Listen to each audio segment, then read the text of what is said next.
저는 계속해서 느헤미야의 말씀을 나누고 있습니다. 느헤미야와 백성들은 52일 만에 무너진 성벽을 재건하는 위대한 성과를 이루어냈습니다. 온 세상에 하나님의 살아계심과 하나님의 영광을 드러냈습니다. 사랑하는 성도 여러분, 오늘 저와 여러분들을 통해서 하나님 영광 받으시길 원하심을 믿으시길 바랍니다. 바라기는 우리가 기도하는 모든 일들 가운데 하나님이 이루셨습니다 하는 고백이 저와 여러분 가운데 오늘도 이 한 주간도 고백되는 귀한 은혜의 시간들이 되시기를 주님의 이름으로 축복합니다. 느헤미야는 성벽을 재건했지만 만족하지 않았습니다. 그들이 무너진 성벽과 그 성전, 그 외에 그들 가운데 무너진 마음, 영적인 회복이 필요했음을 알았기 때문입니다. 그래서 선지자 에스라를 모시고 24일간 새벽부터 정오까지 매일 6시간씩 하나님의 말씀을 듣는 대장정의 부흥회를 열었습니다. 하나님의 말씀을 들었을 때 그 살아계신 하나님이 그들 가운데 임재했습니다. 그들이 무엇을 깨달았습니까? 우리들이 왜 그동안 무너져야 했는가? 우리 왜 그토록 버림받은 자처럼 살아야 했는가를 알게 되었습니다. 하나님 앞에 진심으로 회개하며 다짐합니다. 절대로 다시는 무너지지 않겠습니다. 절대로 다시는 무너지지 않겠습니다. 이렇게 우리가 하나님께 선택받은 언약 백성으로 이것만큼은 실천하겠습니다. 서약식을 거행했습니다. 그 서약의 3가지를 우리는 함께 나누었습니다. 다시 한번 우리 되새겨보길 원합니다. 첫째, 우리의 자녀들을 이방 민족과 혼인시키지 않으며 세상에 빼앗기지 않겠습니다. 둘째, 안식일과 안식년을 구별하여 지키며 하나님의 방식대로 살겠습니다. 셋째, 하나님의 전을 다시 세우기 위해 봉사하고 헌신하겠습니다. 이 서약의 마음이 오늘 저와 여러분 가운데 다시 결심되고 결단되는 서약되기를 간절히 축복합니다. 느헤미야와 이스라엘 백성들은 외쳤습니다. 우리가 하나님의 전을 버려두지 않겠습니다. 세상 가운데 하나님의 이름과 영광을 다시 높여드리겠습니다. 그렇게 남녀노소 자기의 이름을 적고 사인하며 다짐했습니다. 그들의 마음이 뜨거워졌습니다. 그들의 얼굴이 상기되었습니다. 이제는 하나님을 위해서라면 무엇이든지 다 할 것 같았습니다. 여러분, 이 순간에 우리에게 필요한 것은 무엇일까요? 여러분에게 한번 질문해 보고 싶습니다. 우리가 예배 시간 눈물을 흘리며 감격하고 기도할 때가 있습니다.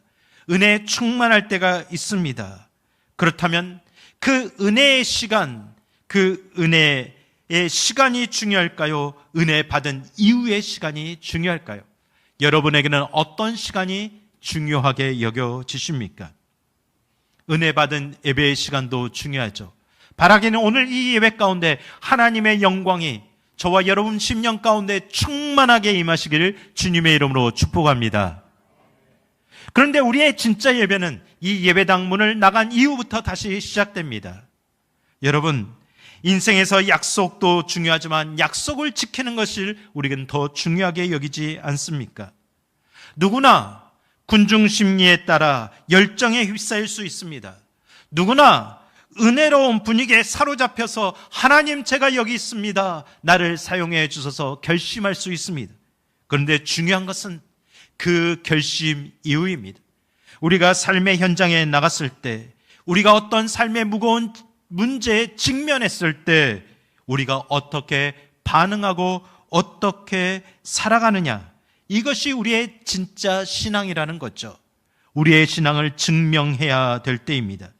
여러분, 그렇다면 우리의 신앙을 어떻게 증명할 수 있을까요? 저는 이 질문을 통해서 오늘 말씀의 제목, 하나님께 쓰임받는 인생이 되자라는 제목을 적었습니다. 우리는 어떻게 하나님께 쓰임받는 인생이 되겠습니까? 2가지의 큰 주제를 나누고자 합니다. 첫 번째, 하나님의 뜻이라면 온전히 순복하고 따르는 일을 원하십니다. 하나님의 뜻이라면 순복하는 자, 온전히 따르는 일, 하나님은 그를 기뻐하십니다. 우리 1절 말씀 다시 한번 읽어볼까요? 백성의 지도자들은 예루살렘에 거주하였고 그 남은 백성은 제비 뽑아 10분의 1은 거룩한 성 예루살렘에서 거주하게 하고 10분의 9는 다른 성읍에 거주하게 하였으며. 아멘. 그들은 혼신을 다해 예루살렘 성을 재건했습니다. 하지만 문제가 있습니다. 아름답게 재건된 그 성 안에서 살고자 하는 사람이 없었던 겁니다. 도대체 이게 무슨 일일까요? 여러분, 우리 시대는 신도시 아파트 청약에 너도 나도 살겠다고 달려가지 않습니까? 그러나 그들은 반대 현상이 일어난 것입니다. 느헤미야는 고민하기 시작합니다. 성벽을 아무리 높이 쌓고 아무리 좋은 성을 만들고 아름답게 건축했을지라도 그곳에 거주할 사람이 없다면, 아무리 좋은 교회가 세워져도 그 안에서 새로운 역사를 만들어내고자 헌신할 사람이 없다면 그것이 무슨 의미가 있겠는가? 느헤미야는 우리가 함께 예루살렘 성을 다시 지켜내자고 외쳤습니다. 바로 그 가운데 지도자들이, 목사와 장로님과 권사님과 안수집사님과 항전직들이 오늘 손을 들어 제가 여기 살겠습니다라고 말했습니다. 그리고 오늘 본문에 보면 백성의 지도자들이 예루살렘에 거주하였고 그 남은 백성은 제비를 뽑았다라고 말씀합니다. 여러분, 제비를 뽑았다라는 말은 무슨 말일까요? 서로 안 하겠다고 하니까 어쩔 수 없이 너라도 하라고 강제로 뽑았다라는 말이죠. 왜 그렇게 해야 했습니까? 여기에도 11조의 원리가 적용되었습니다. 하나님의 사람, 많은 사람들이 있지만 그 중에 한 사람, 10명 중에 한 사람, 100명 중에 10사람을 뽑아서 예루살렘 성에 거주하게 만들었다라는 거죠. 왜 이렇게까지 해야 했을까요? 몇 가지 이유를 생각해 볼 수 있습니다. 첫째는 예루살렘 성이란 일반적인 도시가 아니라 전체 지역 하나가 거대한 성역이고 성전이었기 때문입니다. 자유롭지 못할 겁니다. 하나하나 행동하기가 여러 가지 불편했을 겁니다. 여러분도 그럴 수 있습니다. 여러분, 오늘 예배를 잘 드리고 나서 여러분 집으로 돌아가시죠. 그런데 갑자기 교회에서 아무도 돌아가지 마십시다. 오늘부터 이 교회에서 먹고 자고 함께 거주하며 사십시다 할 때 나서는 분이 몇 분이나 되겠습니까? 저는 생각해 보았습니다. 우리 어르신들과 성도님들 옛 신앙처럼, 아 그래, 내가 하나님의 교회에서 먹고 자며 이 교회를 지켜내겠다, 우리 교인들은 그렇게 나설 걸로 저는 믿습니다. 수지 맞았다고 하실 거죠? 은혜라고 하실 거죠? 표정이 점점 어두워지는 것 같습니다. 여러분, 한국교회 모습은요, 옛날부터 목회자의 사택과 관리 집사님의 사택이 교회의 울타리 안에 있곤 했습니다. 요즘도 시골 교회나 지방 교회에 그런 교회들이 많습니다. 제가 아는 지인 목사님들도 사택에 교회 울타리 안에 있는 교회에 부임한 목사님들이 계십니다. 어느 날 안부를 제가 물었더니 한 목사님이 이렇게 말했습니다. 목사님, 저희 부부는요, 새벽 기도가 끝나고 나서 바로 출근 복장을 입습니다. 그리고 나서 저녁 9시까지 그 옷을 벗지 못합니다. 제가 깜짝 놀라 왜 그러냐고 물었더니 밤낮 없이 찾아오는 성도님들 덕분이라고 이야기했습니다. 한 번은 어르신이 밖에서 목사님 계세요, 사모님 계세요 노크를 하고 들어오지 않는답니다.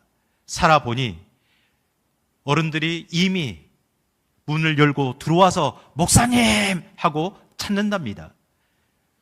반바지 차림에 런닝 차림에 있다가 화들짝 놀라서 방으로 튀어가서 옷을 갈아입는 경우가 허다했다고 합니다. 한 번은 사모님이 어린 아이들을 키우면서 사역을 돕고 있었습니다. 어린 세 자녀, 얼마나 말썽쟁이겠습니까? 너희들 왜 이렇게 말을 안 들어? 오늘은 주일이잖아, 빨리 옷 입고 예배 가야지, 이렇게 큰 소리로 혼내고 있는데 갑자기 권사님이 문을 열고 사모님 하고 들어온답니다. 그때 사모님의 얼굴에 페이스 오프, 이제는 엄마에서 사모님으로 자동으로 바뀌는 겁니다. 어머, 권사님 오셨어요. 그 모습을 자신도 모르게 보고 놀랐다라는 거죠. 여러분, 이런 마음이라는 겁니다. 좋긴 하지만 부담스러운 거죠. 우리가 어떻게 날마다 그렇게 살아갈 수 있겠습니까?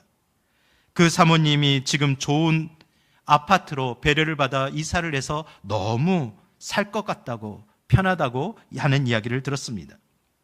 여러분, 두 번째 이런 거죠. 오랜 세월 버려져 있던 예루살렘 성을 재건했지만 살만한 기반시설과 편의시설이 갖추어지지 않았습니다. 이런 모습에 대해 느헤미야 7장 4절에서 이렇게 말씀합니다. 그 성읍은 광대하고 그 주민은 적으며 가옥은 미처 건축하지 못하였음이니하더라. 모든 것이 부족합니다. 살기가 불편한 거죠.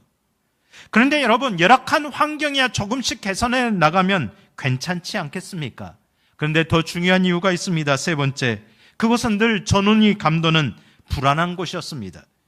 예루살렘 성문 밖에는 끈질기게 아직도 호시탐탐 그 성을 무너뜨리고자 엿보고 있는 원수들이 남아 있었습니다. 여러분, 이것은 우리에게도 마찬가지입니다. 영적으로 원리가 있습니다. 우리는 예수 그리스도의 보혈로 그 값진 인생으로 하나님의 거룩한 자녀가 되었습니다. 하나님의 백성이 되었습니다. 그런데 마귀는 포기하지 않습니다. 사단은 아직도 하나님의 거룩한 자녀를 자신의 종으로 부려먹기 위해서 호시탐탐 엿보고 있는 겁니다. 영적 싸움을 싸워내야 되는 거죠. 바로 그렇게 그 끝나지 않는 긴장감을 가지고 살아가야 하기 때문입니다. 마치 오늘날 전쟁이 끊임없이 일어나는 팔레스타인 가자 지구와 같은 곳일 겁니다. 우리나라로 따지면 남북의 경계선에 있는 그런 민통선 안에 사는 사람들, 연평도와 같은 그런 주민들하고 생각해 볼 수 있습니다. 항상 끊임없는 전쟁의 위험 속에 노출되어야 했습니다. 이런 곳에서 어떻게 살 수 있겠습니까? 누구나 다 편안하고 안락한 삶을 꿈꿉니다. 그러기 위해서 예루살렘 성벽을 열심히 재건했던 것 아닙니까? 그런데 이제는 돌아가서 편히 살려고 했더니 10분의 1을 뽑자고 합니다. 그리고 뽑혔습니다. 그 뽑힌 사람들 마음이 어떨까요? 야, 이제 행복 끝, 고생 시작이구나. 나 이제 망했다. 왜 내가 여기 남아서 고생을 해야 하지? 하나님, 저 사람이 남으면 안 됩니까? 저 사람이 헌신하면 안 됩니까? 왜 내가 해야 됩니까? 우리 다시 뽑읍시다. 이렇게 말하지 않았다라는 겁니다. 내 의사에 반하고 일치하지 않는 결과가 나오더라고 하나님의 뜻으로 순복했습니다. 받아들였습니다. 하나님의 주신 사명으로 온전히 따르기로 결심했습니다. 여러분, 이 모습을 한번 상상해 보십시오. 이것이 바로 하나님께 쓰임받고자 하는 사람들의 모습 아니겠습니까? 이것이 바로 하나님의 뜻을 쫓는 사람들의 모습이 아니겠습니까? 저는 제비를 뽑혀서 예루살렘 성에 살아야 했던 사람들, 그 사람들을 곰곰이 생각하니 한 사람이 생각났습니다. 그 사람은 예수님께서 십자가를 지고 골고다 언덕을 올라가다 지쳐 쓰러질 때 어떨결에 붙들려 강제로 십자가를 진 한 사람, 바로 구레네 시몬이었습니다. 여러분, 마가복음 15장 21절에 이렇게 말씀합니다. 마침 알렉산더와 루포의 아버지인 구레네 사람 시몬이 시골에서부터 와서 지나가는데 그들이 그를 억지로 같이 가게 하여 예수의 십자가를 지우고. 구레네 시몬은 잘못이 없습니다. 그냥 시골에서 예루살렘 성에 찾아왔다가 사람들이 많이 모여 있으니 구경 삼아 함께 했을 뿐입니다. 그런데 재수가 옴붙었습니다. 로마 군병들에게 눈에 띄어서 갑자기 네가 저 십자가를 지고 가라고 붙들리고 말았습니다. 얼마나 원망스러웠을까요? 내가 왜 십자가를 이렇게 지고 가야 되냐고 얼마나 거부했을까요? 여러분, 그 억질로 십자가를 지내게 됐던 구레네 시몬, 어떤 인생이 되었을까요? 그들은 정말 처음에 생각했던 것처럼 손해보는 인생, 망하는 인생, 정말 운 없는 인생, 그렇게 잘못되었을까요? 아닙니다. 그는 그 일로 말미암아 십자가의 산 증인이 되었습니다. 그는 그 일을 경험하고 예수님의 그 죽으심을 보고 가족들에게 돌아가 복음을 증거했습니다. 그리고 온 가족이 함께 예수님을 믿고 구원받게 되었습니다. 너와 내 집이 구원을 얻으리라. 하나님의 말씀이 이루어졌습니다. 그런데 놀라운 것은요, 그의 가정이 그냥 대충 믿고 끝난 것이 아니었습니다. 그들은 하나님께 쓰임받는 복된 가정이 되었습니다. 10분의 1 늦게 믿었지만 하나님께 쓰임받은 인생이 되었다라는 거죠. 그의 아들 루포는 초대교회에서 잘 알려질 만큼 훌륭한 복음의 일꾼이 되었습니다. 특별히 그의 아내는요, 사도 바울이 내 어머니다, 이 로마 성도들에게 내 어머니다라고 잊지 말아달라고, 잘 보살펴달라고 부탁하는 정도의 사람이 되었습니다. 여러분, 로마서 16장 13절 말씀을 한번 보겠습니다. 주 안에서 택하심을 받은 루포와 그의 어머니에게 문안하라. 그 어머니는 곧 내 어머니라. 여러분, 우리가 옆에 있는 우리 권사님 내 어머니입니다라고 말할 때 여러분 그냥 아무에게나 말하지 않지 않습니까? 우리 고역장님이셨어요. 우리 권사님이셨어요. 우리 장로님이셨어요. 우리 목사님이셨어요. 여러분, 누구에게나 말할 수 있지만 그 말의 의미는 다를 겁니다. 사도 바울에게 루포의 어머니, 그 구르네 시몬의 아내는 복음의 사역력의 동역자였고 위로자였고 힘이 되었던 사람입니다. 10분의 9에 속한 사람이 아니라 10분의 1에 속한 사람이 되었다는 겁니다. 사랑하는 성도 여러분, 저는 간절히 기도합니다.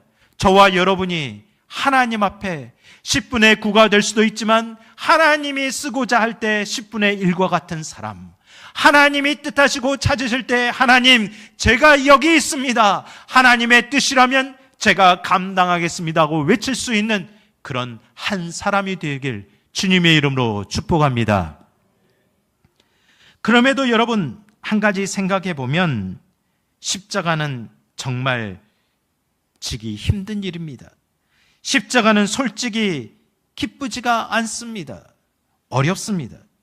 그래서 오늘 본문 1절을 히브리 원문대로 직역해 보면 한 단어가 들어가 있습니다. 여러분, 우리 한글 번역에는 들어가 있지 않지만 히브리 원문대로 보면 그러나가 들어가 있습니다. 백성의 지도자들은 예루살렘에 거주하였고 그러나 그 남은 백성은 제비 뽑아. 왜 그러다란 단어가 들어갔을까요? 솔직히 이 백성들도 자기 인생을 포기하고 헌신하는 것이 여전히 갈등되고 여전히 고민되었다라는 말입니다. 그럼에도가 아니라 그러나 하나님, 제가 아니었으면 좋겠는데요. 그러나 하나님, 왜 이 사역을 제가 억지로 감당해야 됩니까? 이 일을 왜 내가 헌신해야 했습니까? 제가 아니면 좋겠는데요. 이런 마음이 있었다라는 겁니다. 사랑하는 성도 여러분, 악이 기승 부리는 이 세상에서 진리를 감당하며 말씀대로 살고자 피 흘리기까지 싸워내기를 즐거워하는 사람이 어느 누가 있겠습니까? 내 할 일도 태산처럼 쌓여 있는데, 나도 먹고 살기 바쁜데, 나도 할 일이 많은데 교회의 무거운 사역을 앞장서며 짐을 지게 했다고 나서는 사람이 얼마나 되겠습니까? 내가 원하는 길이 아닌데, 남들도 다 가기 싫어하는 좁은 길인데 불편을 감수하면서 주님이 가신 길이라면 나도 좁은 길을 따라가겠습니다 하는 사람이 얼마나 되겠습니까? 그래서 하나님은 지금도 11조와 같은 사람을 바라십니다. 사랑하는 성도 여러분, 저는 이 말씀을 준비하면서 이렇게 고백하게 되었습니다. 주님, 제가 하나님 나라의 11조가 되길 원합니다. 주님, 하나님 나라의 11조와 같은 인생 되게 하옵소서.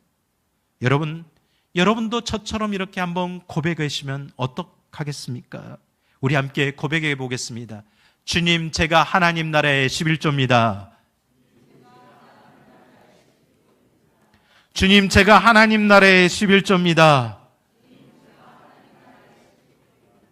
우리 가정과 교회가 하나님 나라와 영광을 위한 11조 되게 하옵소서.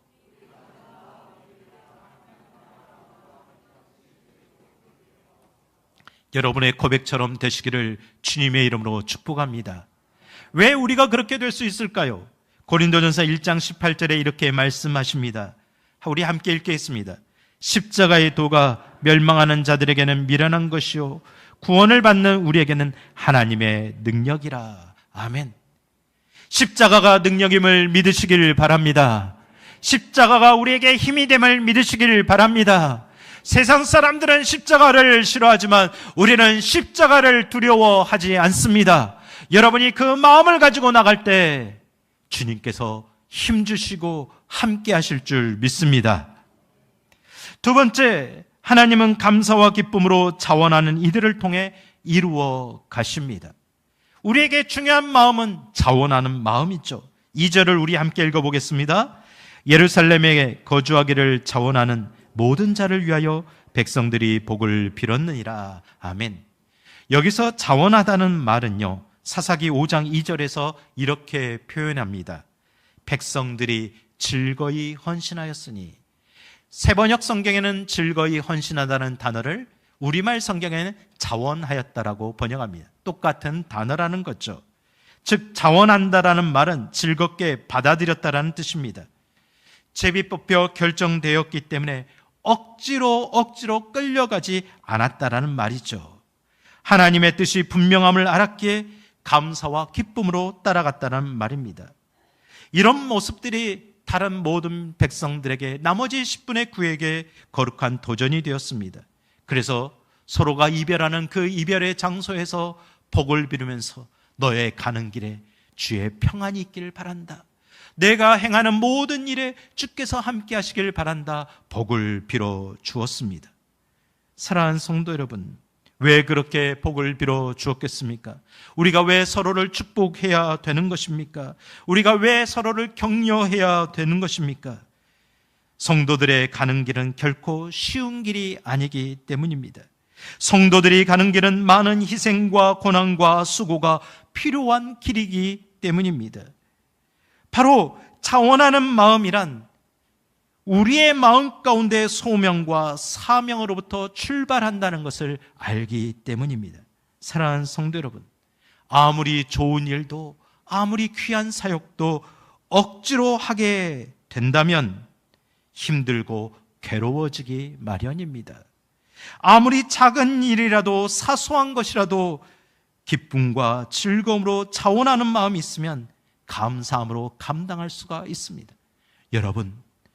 여러분의 가정을, 여러분의 삶을, 하나님의 몸된 교회를 어떠한 마음으로 감당하고 계십니까? 바라기는 우리 교회가 서로 자원하는 마음들이 가득해지기를 주님의 이름으로 축복합니다. 교회 학교 교사가 부족하다고 말합니다. 여기저기에서 손길이 필요하다고 말합니다. 방송실에서, 또 찬양대에서, 주차장에서, 여러 가지 일들에서 사역자들이 필요하다고 말합니다. 여러분, 사역하는 사람들을 격려하고 당신 때문에 우리가 이렇게 하나님을 잘 믿을 수 있습니다. 당신 때문에 우리 교회가 든든합니다. 서로 격려하고 복을 빌어주는 거룩하고 아름다운 복된 공동체가 되어주길 주님의 이름으로 축복합니다. 그리고 우리 모두 각자 한 사람이 함께 자원한다면 하나님은 우리 몸된 교회를 통해서 분명히 영광 받으실 줄 믿습니다. 여러분, 그렇다면 여러분 한 가지 더 생각해 보길 원합니다. 예루살렘에 거주하며 하나님의 도성과 교회를 돌보겠다고 자원한 사람들은 누구였을까요? 4절 초반절에 이렇게 말씀합니다. 함께 읽겠습니다. 예루살렘에 거주한 자는 유다 자손과 베냐민 자손 몇 명이라. 유다 자손 중에는 베레스 자손. 여러분, 예루살렘에 거주한 사람들이 유다 자손과 베냐민 자손 중에 자원했다고 말합니다. 특별히 유다 자손 중에는 베레스 자손들이 있었다고 말합니다. 이 두 자손들에게는 공통점이 있었습니다.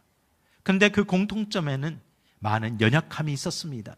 남들 앞에 이야기하기조차 부끄러운 과거가 있었습니다.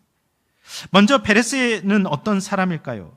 베레스는요, 야곱의 넷째 아들 유다의 자손이었습니다. 그 유다의 자손이 왜 어떤 과거가 있었을까요? 여러분, 유다가 아들 3명이 있었는데 자녀를 낳지 못합니다. 며느리를 맞아들였는데 첫째 아들이 죽고 둘째 아들이 죽습니다.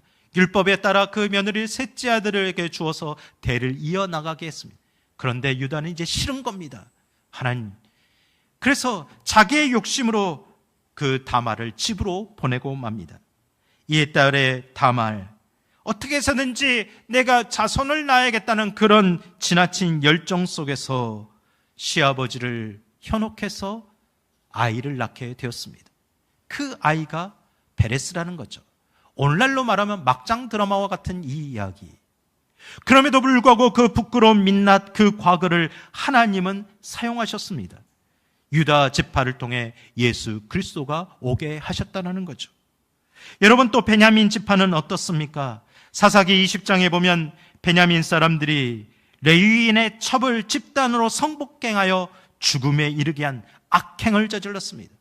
그래야 해서 나머지 11지파의 응징을 받습니다.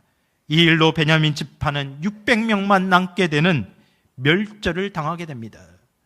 여러분, 이와 같은 베냐민 지파의 자손들입니다. 베레스의 자손들입니다. 부끄러워서 얼굴을 어떻게 들고 나가겠습니까? 청문회를 한다면 검증 단계에서 당신은 안 된다고, 당신이 우리의 어떻게 대표성을 띠냐고, 당신이 어떻게 10분의 1에 속하겠냐고 말할 수 있을 겁니다. 그럼에도 불구하고 그들은 이제 우리의 부끄러운 과거에 얽매이지 않겠습니다. 우리 무너졌던 과거에 얽매이지 않겠습니다. 우리가 다시 하나님의 도성을 일으켜 세우겠습니다. 우리가 사랑하는 하나님을 위해 세상 가운데 하나님의 영광을 나타나겠습니다. 이렇게 자원하였다는 겁니다. 사랑하는 성도 여러분, 우리는 뭔가 장점이 많은 사람들, 세상에서 성공한 사람들, 지혜가 많은 사람들, 훌륭해 보이는 사람들이 하나님께 쓰임받으면 좋을 거라고 생각합니다. 맞습니다. 하나님은 그런 사람들을 통해 일하십니다. 그러나 하나님이 더 좋아하는 사람이 있습니다. 어떤 사람일까요? 약점이 많은 사람들입니다. 육체적으로 연약한 우리 어르신들입니다. 가진 것 보잘것없는 그런 사람들입니다. 왜 그런 사람들을 하나님 더 좋아하실까요? 약함을 통해 하나님의 강하심이 드러날 수 있기 때문입니다. 나의 약함을 통해 더 하나님을 의지하는 그런 믿음이 있기 때문입니다. 그 약함을 통해 하나님의 강함이 나타날 수 있는 도구가 되기 때문입니다. 오히려 강한 사람, 지혜로운 사람이 교만하면 하나님의 영광을 나타내지 못하고 무너뜨릴 수 있음을 우리는 기억해야 됩니다. 사랑하는 성도 여러분, 여러분에게 어떤 약점이 있습니까? 여러분의 어떤 연약함이 있습니까? 그 안에 숨지 마시기 바랍니다. 그것으로 자신을 감추지 마시기 바랍니다. 오히려 그 약점을 나타내십시오. 하나님, 나는 약합니다. 나는 가난합니다. 나는 할 수 있는 것이 아무것도 없은 것 같습니다. 그러나 하나님이 사용하시면 가능합니다. 이렇게 하나님께 드리면 하나님은 그 마음을 주목하실 겁니다.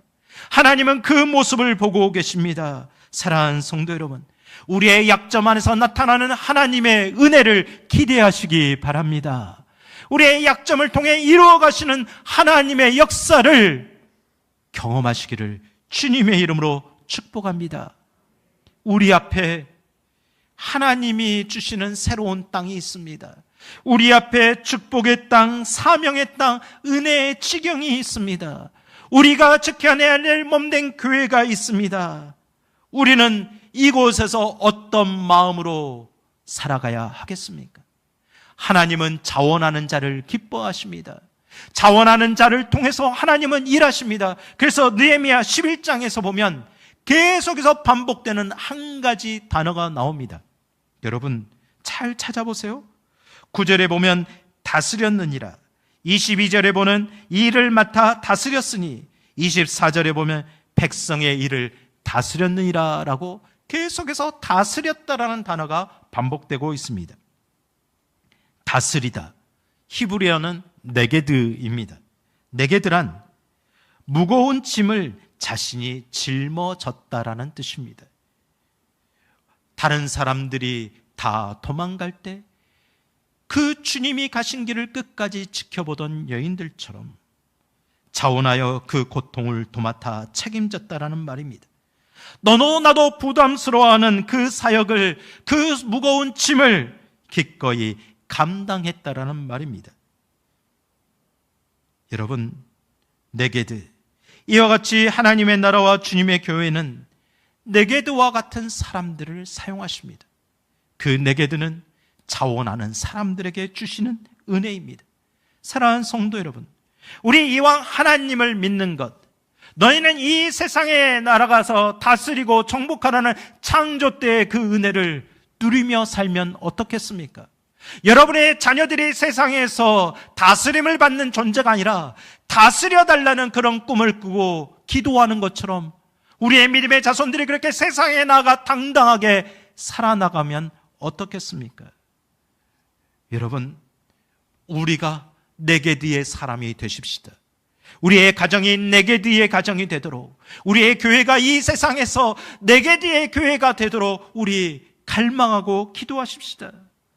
비록 누가 시켜주지는 않겠지만, 보상이 있는 것도 아니지만, 내가 하나님의 박수의 갈채를 보내는 사람도 없을 수 있지만, 묵묵히 자원하는 사람들에 의해 하나님은 네가 네게드 해라 라고 맡기실 것을 기대하는 저와 여러분이 되시기를 주님의 이름으로 축복합니다.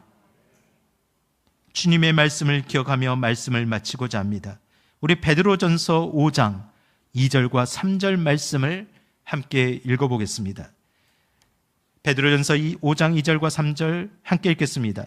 너희 중에 있는 하나님의 양 무리를 치되 억지로 하지 말고 하나님의 뜻을 따라 자원함으로 하며 더러운 이득을 위하여 하지 말고 기꺼이 하며 맡은 자들에게 주정하는 자세로 하지 말고 양무리의 본이 되라. 아멘.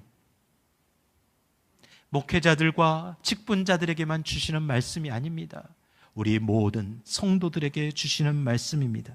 사랑하는 성도 여러분, 우리 한 사람 한 사람이 우리의 약함을 인정하고 우리의 가난함을 부끄러워하지 아니하며 하나님, 우리의 10분의 1과 같은 사람이 되겠습니다.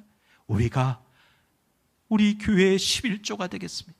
이 한국교회의 11조 교회가 되겠습니다. 하나님 나라의 11조가 되겠습니다. 이렇게 차원하여 나갈 때 하나님께서는 우리에게 네게드와 같은 인생의 길을 열어주시게 될 걸 믿으시기 바랍니다.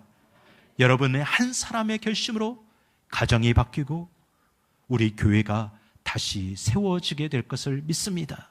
이 사회가 바뀌고 이 나라가 바뀌게 될 것을 믿습니다. 사랑하는 성도 여러분, 무더워서 지쳐있던 그 마음을 다시 추스리시고 새로운 계절, 결실의 계절, 하나님의 영광 위에 달려갈 이 9월의 새로운 계절을 향해 우리 함께 일어나 달려가는 거룩한 백성들 되시기를 주님의 이름으로 축복합니다. 우리 이 시간 함께 마음을 모아 기도하면 좋겠습니다. 우리 다시 한번 우리 마음에 손을 얹고 기도하면 어떨까요? 하나님, 제가 주님을 따랐던 많은 군중들의 한 사람, 그러나 십자가를 질 때 도망가 버렸던 그 사람들 중에 한 사람이 아니라 주님이 찾으시는 10분의 1과 같은 그 한 사람이 되어보겠습니다. 하나님, 하나님의 뜻이라면 나의 뜻과 달라도 온전히 순복할 수 있는 한 사람이 되어보겠습니다.